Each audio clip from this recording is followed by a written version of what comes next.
할렐루야, 좋은 아침입니다. 오늘도 말씀을 하루 시작합니다. 슬기로운 아침 시간 요나서 4장 말씀입니다. 사람은 태어나면서부터 자기 중심적입니다. 본능적인 모습이죠. 여러분, 그럼 하나 질문 드려볼까요? 우리는 본능적으로 자기 중심적이지만 하나님을 믿고 신앙을 갖고 있는 우리가 본능대로 자기 중심적으로 사는 것이 맞을까요? 결론부터 말씀드리면 자기중심적으로 살면은 안 되는 것이 분명합니다. 그럼 어떻게 살아야 할까요? 무조건 이타적인 모습이 중요할까요? 그것도 정답이 아닙니다. 우리가 하나님의 백성이라면 하나님 중심적으로 살아야 합니다. 하나님의 마음으로 세상을 보고 하나님의 시각으로 판단하며 이해하려고 노력하는 모습이 필요한 거예요. 그게 신앙이니라 말씀하시는 것입니다. 오늘 읽은 말씀, 요나서 말씀은요, 하나님 중심으로 사고하지 않는 선지자 요나가 등장합니다. 요나는 사흘 동안 걸어야 할 큰 성읍 니느웨를 하루 만에 돌고 마쳐요. 하나님 말씀을 대충 전했다고 볼 수밖에 없는 상황이지만 놀라운 것은 그럼에도 하나님이 역사하셨다는 것입니다. 니느웨 성에 있는 수많은 백성들이 요나가 선포한 이야기를 듣고 왕으로부터 백성까지 굵은 베옷을 입었으며 잿더미 위에 앉아서 회개했다고 합니다. 하나님은 그들이 회개하는 모습을 보고 뜻을 돌이켜 재앙을 내리지 않겠다 말씀하셨죠. 이 때문에 요나가 화를 낸 거예요. 1절 말씀이에요. 요나는 이 일이 매우 못마땅하여 화가 났다. 그는 주님께 기도하며 아뢰었다. 주님, 내가 고국에 있을 때 이렇게 될 것이라고 이미 말씀드리지 않았습니까?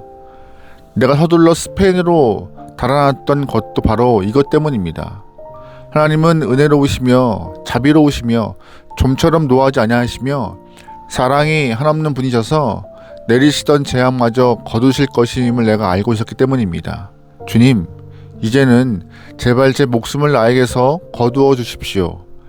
이렇게 사느니 차라리 죽는 것이 낫겠습니다. 아멘. 요나는 지금 하나님의 성품을 비아냥거리고 있습니다. 왜요? 이스라엘 사람들을 압제했던 아수르, 즉 아시리아를 용서하시는 하나님을 이해할 수 없었던 것이기 때문이죠. 그도 그럴 것이 당시 아수르는요, 공포의 대상이었습니다.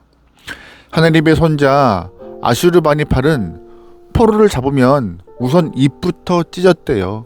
그리고 그 이후에 손가락 사이를 칼로 다 찔렀다고 합니다. 그뿐인가요?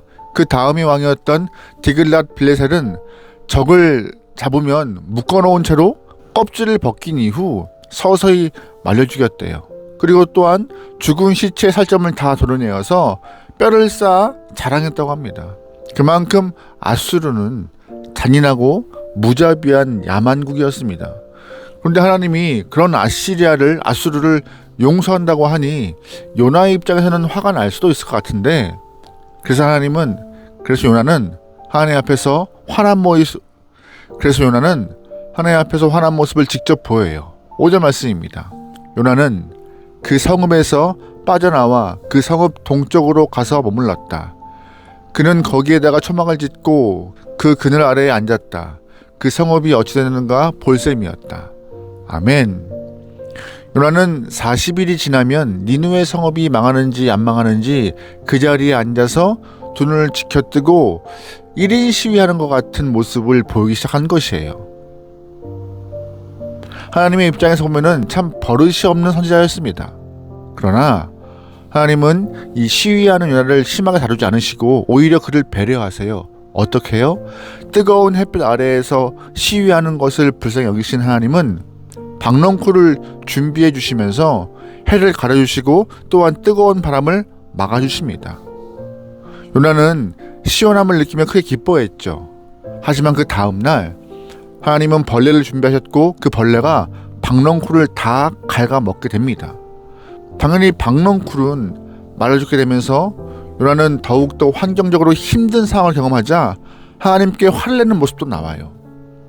요나가 화를 내는 모습을 보이자 하나님은 그에게 이런 말씀을 주십니다. 10절입니다.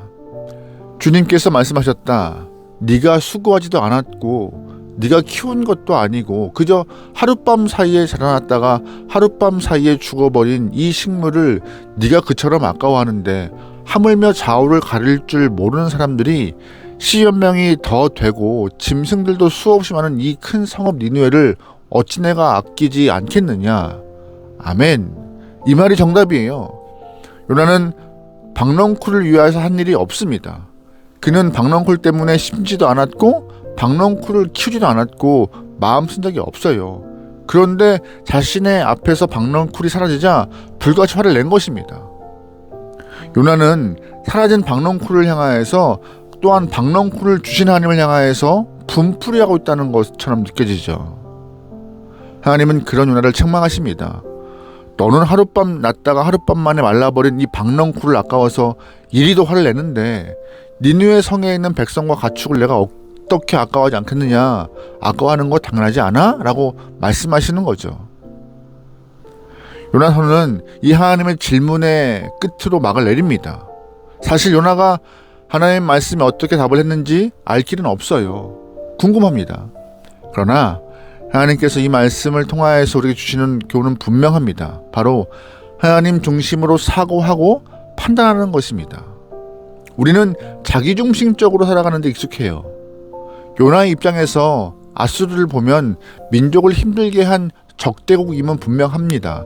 하지만 반대로 하나님 입장에서 보면 그 니느웨 백성들도 구원받아야 할 대상인 것입니다. 아수르 바니팔이나 디글랏 빌레셋 같이 잔인한 왕들도 있었습니다. 그런 악한 왕들과 함께 있는 자들도 불쌍한 것이 바로 아수르 민족의 백성들이었습니다. 하나님 보시기에 그들도 용서받고 돌이켜야 될 사람인 것이죠. 오늘 우리가 살아가는 이 시대에 하나님의 관점으로 바라볼 수 있는 귀한 영혼 되면 좋겠습니다. 인간관계 가운데 악연도 있고 함께하기 싫은 사람도 있습니다. 그런데 하나님은 그들 또한 나에게는 긍휼의 대상이고 자비의 대상이라고 말씀하시는 거예요.